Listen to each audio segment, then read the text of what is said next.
música, menjar, conversa i sobretot diversió. El Servei de Política Lingüística, en col·laboració del Servei de Relacions Internacionals, celebra el dijous 2 de febrer la 6a edició del Tastallengües. Estudiants, professors i personal universitari gaudiren, junt amb els estudiants internacionals, de l'intercanvi del seu idioma y de la seva cultura. He venido yo aquí porque me interesan, ¿no?, los idiomas y he venido a ver personas, ¿no?, que sepan alemán, lo que sé un poco del idioma, a practicar.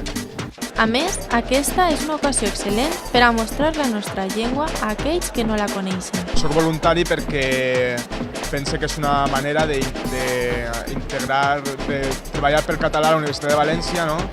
I en concret en aquest tipus d'actes d'integrar a la gent, als nouvinguts que anem a rebre com a Erasmus cada any, per a que sapiguen que en València hi ha una llengua pròpia, una cultura pròpia, i que puguin conèixer tot això i no s'hi queden només amb visions tòpiques sobre castellà, etc. Aquesta activitat es celebra al principi de cada quatrimestre per tal de dinamitzar els intercanvis lingüístics que organitza el Servei de Política Lingüística. La velada, que compta amb la presència del voltant de 400 inscrits, va ser amenitzada pel grup valencià Bata.